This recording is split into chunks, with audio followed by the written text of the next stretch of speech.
tagumpay na.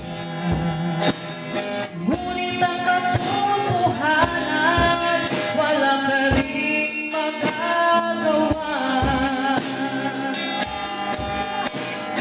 Yan ang buhay mo, at yan ang buhay ko.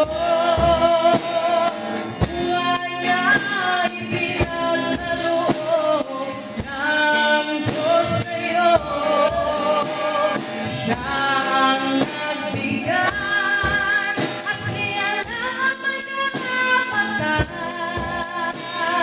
na bawiin mula sa'yo ang hiniram mo na.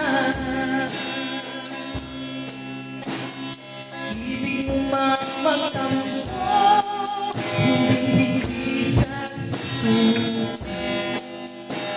Pagkat alam niya ang kahihinatnan mo.